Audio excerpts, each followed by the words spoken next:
Hey guys, and welcome on into the next off-season preview show. Today, I'm going to be talking all about the Dallas Stars, taking a look at their off-season ahead, draft picks and management, free agents, forwards, defensemen, and goaltending depth charts, as well as my off-season tasks for the Stars to get accomplished during this off-season. If you like this video, make sure to hit the like button. If you're new to the channel, hit that subscribe button. If you're a Stars fan, make sure to leave in the comments the video what you think Dallas needs to do. What do you agree with me about? What do you disagree with me about? Leave it all in the comments of the video. With that being said, we will start with the first segment, which is draft picks and management. And if people have been watching the previous off-season shows in order, you will have noticed that I skipped Dallas and went right to some of the Pacific teams. And that's because, Dallas was still in the playoffs at that time. And then, of course, once the season ended, there's been talk about some change being made. And that change was made today with Pete DeBoer being fired, let go from his position as head coach of the Dallas Stars. So with the rumors that things were going to be happening, I kind of wanted to wait a little bit to try to get that more official. But I think a lot of Stars fans and really a lot of people in general kind of saw it coming. It shouldn't be a big surprise unless you've been living under a rock. With just how the playoff series ended for the Dallas Stars, as well as the post-game comments towards Jake Ottinger, and just the rumors reporting, at least, that a lot of players were very unhappy with that, with the post-game comments and with how Jake Ottinger was treated. So the fact that Jake Ottinger has been signed to an 8-year deal long-term, kind of said that the Stars are probably not going to move on from him. And Jim Nill reiterated that. And then, of course, today, Pete DeBoer was fired. So the Stars, now the only team in the NHL that needs to find a head coach, which they will be looking for during this offseason. So that will be an additional offseason task for Jim Nill this offseason. Looking at draft picks, as you can see, no first-round pick, no second-round pick. The Stars have a third-rounder, no fourth-round picks. They have their 5th, 6th, and 7th, as well as New Jersey's 5th-round pick. So not a lot of drafting for the Stars in this upcoming draft at this moment. We'll have to see how things go this offseason. And then, of course, a head coach needing to be hired. What are my thoughts on the firing? Well, the writing was kind of on the wall with how everything ended. But I do look at Pete DeBoer and the fact that he took the Stars to the conference finals 3 years in a row. That is very, very difficult to do in the NHL. Coming from me, a Wild fan that hasn't seen my team win a playoff round in over 10 years. The fact that Pete DeBoer was able to bring this Stars team to 3 consecutive Western Conference finals and then be fired right after is a little bit, I don't want to say questionable, but it was a huge decision that Jim Nill made. From what I'm hearing from his video comments to media, is that the offense needed to improve. He didn't like how the offense was doing. And Dallas did struggle offensively, especially against the Oilers in that series and against Winnipeg at times. But I don't know. I don't know about the firing overall. And obviously, it's not just Pete DeBoer. Pete DeBoer isn't the only reason why the Stars made it to 3 Western Conference finals, of course. It is definitely the players and other assistant coaches, and it's not just one guy, of course. but he has had a history of making Western Conference Finals in his coaching career. So we'll see who Dallas brings in, and we'll see how they do, and we'll see how things go for the Stars when it comes to management. Taking a look at the free agents for the Dallas Stars, there's quite a few of them. Quite a few free agents, and not a lot of cap space for the Stars to use to sign these players. Less than $5 million in cap space available. Mavrik, Bourque, Nils Lundqvist, 2 RFAs for the Stars. I think you should be able to get Nils Lundqvist signed to a pretty inexpensive contract. Mavrik Bourque, I think you should be able to get. You should sign him as well during this offseason. But when you look at the cap space available, there just isn't a lot. So Jamie Benn, who has expressed that he wants to remain with Dallas, he doesn't want to go elsewhere. If he was to test free agency, he's going to get a much larger offer with another team. So we'll see how things go. If he does want to remain in Dallas, he can take a significant pay cut from his last deal, and which was a high, obviously a high contract. So he would have to take a significant cut, I think, to stay with the Stars as they are now. There's been reporting that they want to keep Mikael Granlund around. I don't see how. And then obviously you've got Dadonov, Duchesne, other top UFAs available. There's just no way for the Stars to re-sign everybody with the cap space they have available. So I think you focus on the 2 RFAs and get them re-signed. You see if you can get Jamie Benn signed to a cheap contract, a cheap deal to keep him in Dallas and his experience. But as things stand right now, I think the other UFAs all go. Duchesne, Dadonov, Granlund, Smith, and Ceci for the Stars. Taking a look at the forward depth chart right now as it stands for Dallas, Robertson, Hintz, and Rantanen. Mason Marchment, Wyatt Johnston, and Tyler Seguin. Oscar Back, Sam Steele, and Mavrik Bourque. Antonio Stranges, Justin Hurrick-Wowen, R2 Hirai, and then a depth extra Kyle McDonald and Chase Wheatcroft. And I think a lot of people watching this video might not know who a lot of those players in the fourth line or the extra players are. And yes, a lot of AHL players for the Stars. But when you have the roster that they've had now, and now you have so many guys leaving, and you can't really fill those spots, somebody has to come up to the lineup. So you have to bring some guys up. So this is obviously projected as of right now for the Stars, how their forward group would look like. And there's been a lot of rumors going around with Jason Robertson getting dealt, potentially Mason Marchment as well. From what I've seen, the Stars want to create cap space, which totally makes sense, and then add some draft picks.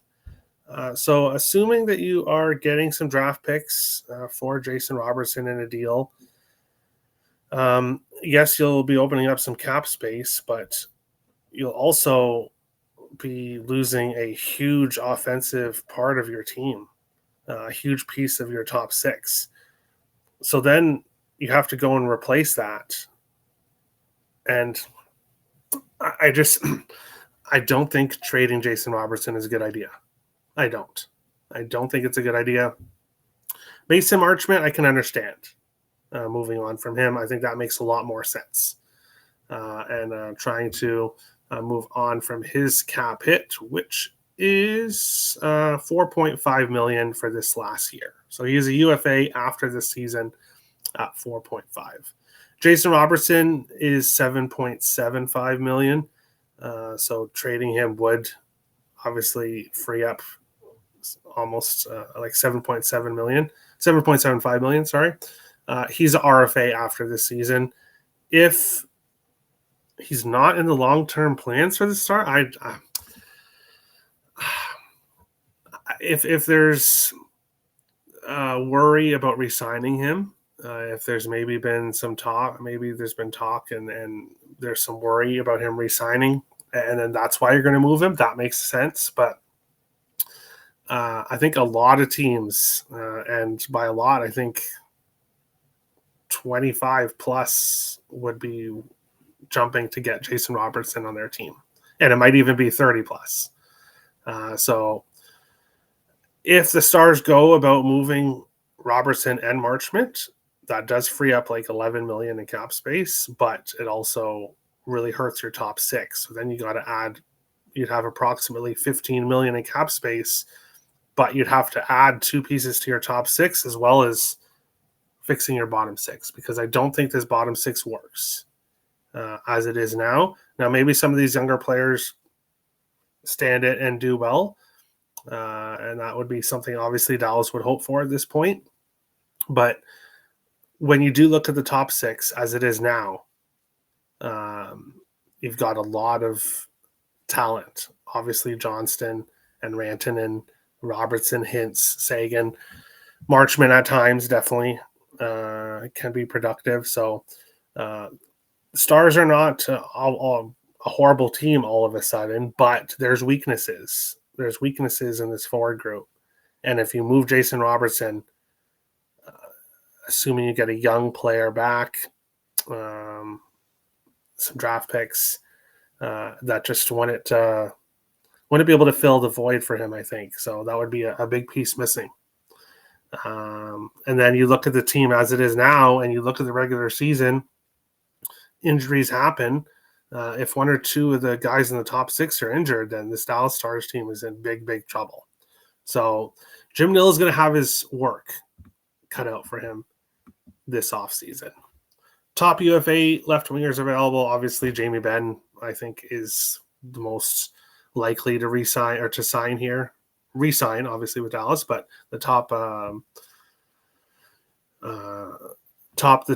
free agent in general, I think, most likely to re-sign with Dallas is Jamie Benn, if what he said is true, that he wants to stay there, but he would have to be willing to take a big pay cut.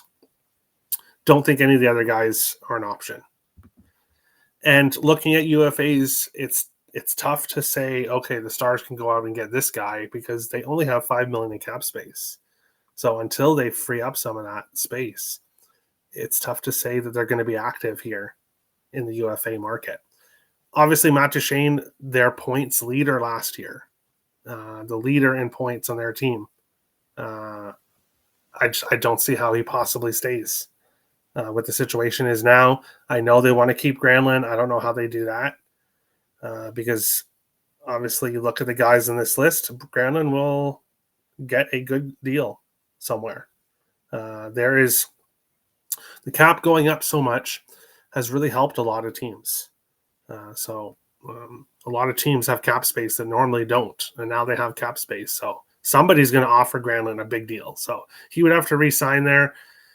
I think before, if he does obviously hit July 1st, I think he's gone, because a team will offer him a significant contract.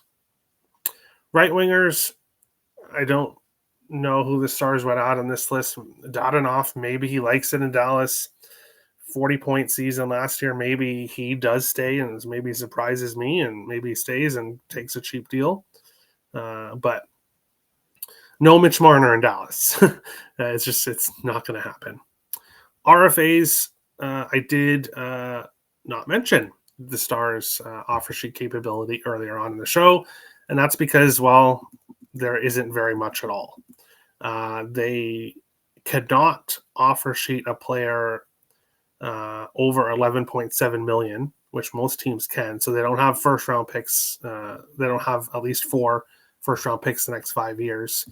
The only player that they could offer sheet would be for a dollar amount of 2.3 million to 4.6, basically, which would be a second round pick next year. They have their second round pick next year.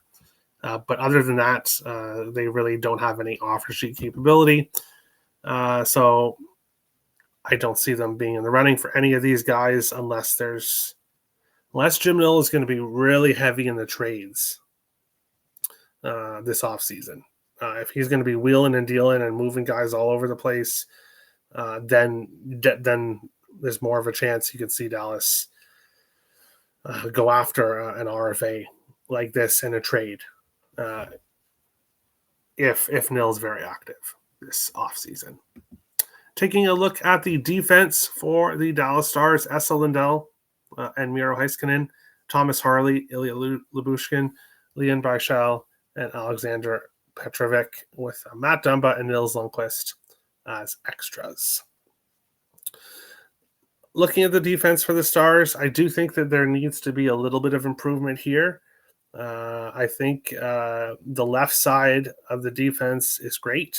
Esa Lindell, a huge piece to this Dallas offense. Miro Heiskanen, obviously, when he came back, what a boost offensively and just minutes-wise for the Stars team.